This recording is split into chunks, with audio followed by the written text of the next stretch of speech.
Hello students, today I will explain the poem I Know Why the Caged Bird Sings by Maya Angelou. Now Maya Angelou is a powerful feminist writer of Afro-American ethnicity. Now you see, in this poem, it can be seen as a reflection on social disparity, ideals of freedom and justice. Now, Maya Angelou, with the metaphor of bird, represents the inequality of justice seen in the society of her time, which represents the Afro-American community and its white American counterpart. Now, through the poem, she also illustrates the nature of both freedom and captivity by creating a stark contrast between the two using birds as a metaphor. Now students, I hope you know what is a metaphor.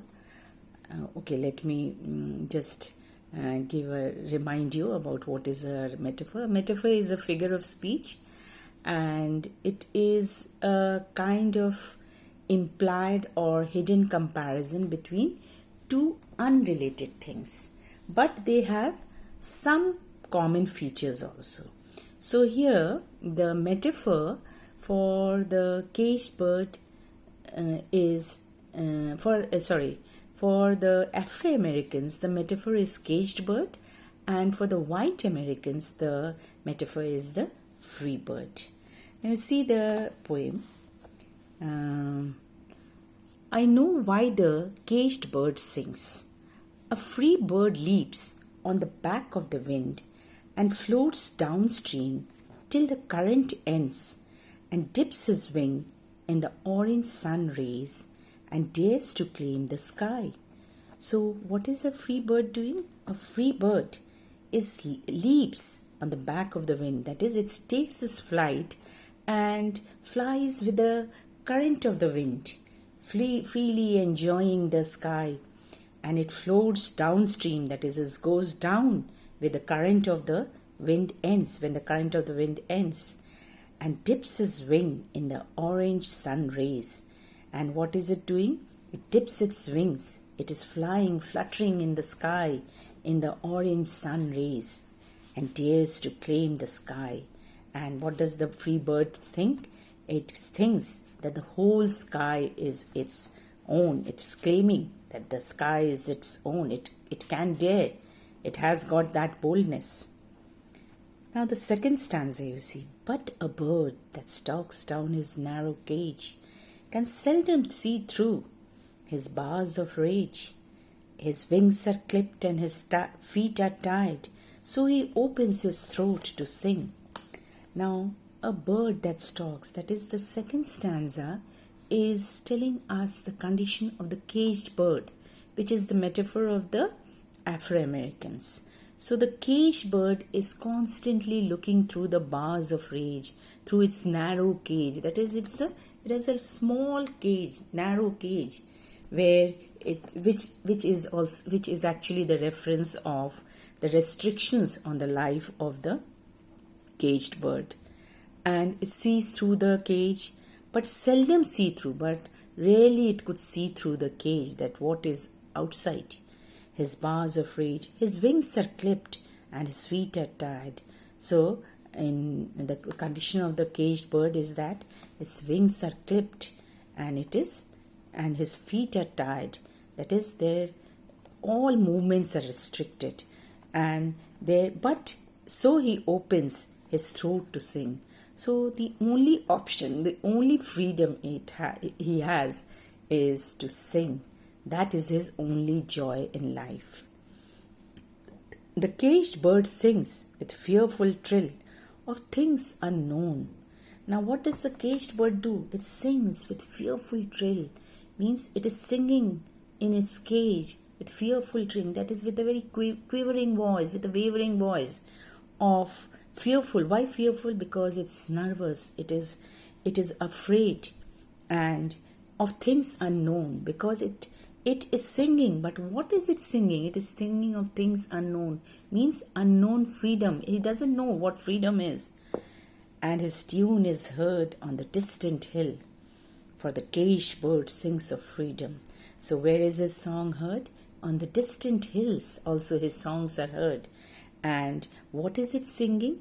It is, though its state is very distressful, but it is singing the song of freedom, of hope, hope, and it is not singing of any kind of sadness, but his songs are heard on the distant hills as a song of hope, inspiration, and of freedom. Now, girls, the students, the next stanza. The free bird thinks of another breeze, and the trade winds soft through the sighing trees, and the fat worms waiting on a dawn bright lawn, and he names the sky his own. So the fourth stanza, the free bird thinks of another breeze, that is, the free bird on the other hand revels in his freedom, enjoys its freedom, and he enjoys flying through the trade winds and through the sighing trees, softly through the sighing trees. Now, trade winds, what are trade winds? I hope you all know what are trade winds. Trade winds are actually very strong winds which blow towards the equator. And the fat worms waiting on a dawn bright lawn. So he is waiting for the fat worms which are waiting on the bright sunrise, on the bright dawn means the sunrise, and the free birds are waiting to consume those fat worms. So these fat worms are also actually the metaphor for opportunity, the freedom, the benefits given to the white Americans. And he names the sky his own. And so what does he say? He thinks that the whole sky is its own. So here, why sighing trees? The sighing trees are actually the sighing sound which is made by the breeze while it passes through the leaves, and it gives an indication of the lack of freedom of the trees also, which are all grounded, which are all tied in the ground, just like the caged bird. And why the free birds are naming the sky his own? Because the free birds know that there are no more birds to contrast with them, and he thinks the whole sky is his own. But a caged bird, next stanza, fifth stanza, but a caged bird stands on the grave of dreams. His shadow shouts on a nightmare scream. His wings are clipped and his feet are tied, so he opens his throat to sing. Now the fifth stanza depicts the bird in its cage that has now become its grave of dreams. It has become its grave of dreams.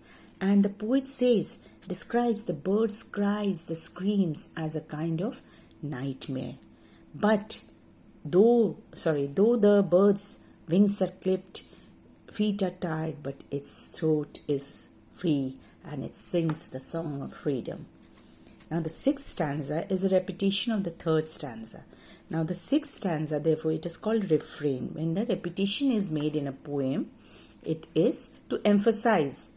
So here the sixth stanza is actually again a refrain. Actually it is used, this stanza justifies the stout determination of the caged bird to get his freedom. So what is it doing? It is singing in a fearful trill, in a quivering voice. But what it is singing? It is singing of things unknown. Unknown means it doesn't know what is freedom, what unknown freedom is waiting. But it sings, and its tune is heard on the distant hill. For the caged bird sings of hope, inspiration, and encouragement to the others also on the distant hills to sing or to have freedom in their life. So this poem, you see, is of 6 stanzas. First and fourth stanza are speaking of the free birds, and the rest of the stanzas concentrate on the condition or the suffering of the caged birds. Now here the use of hyperbole is there. Dares to claim the sky is a hyperbole. Then there is another example. He names the sky his own is a hyperbole. Then personification is the trade winds soft through the sighing trees. So, and of course there is the use of alliteration, seldom see. Then here on the next page you come, free bird breeze in the same line, shadow shouts. So all these are example of alliteration. So I hope you students, you have understood.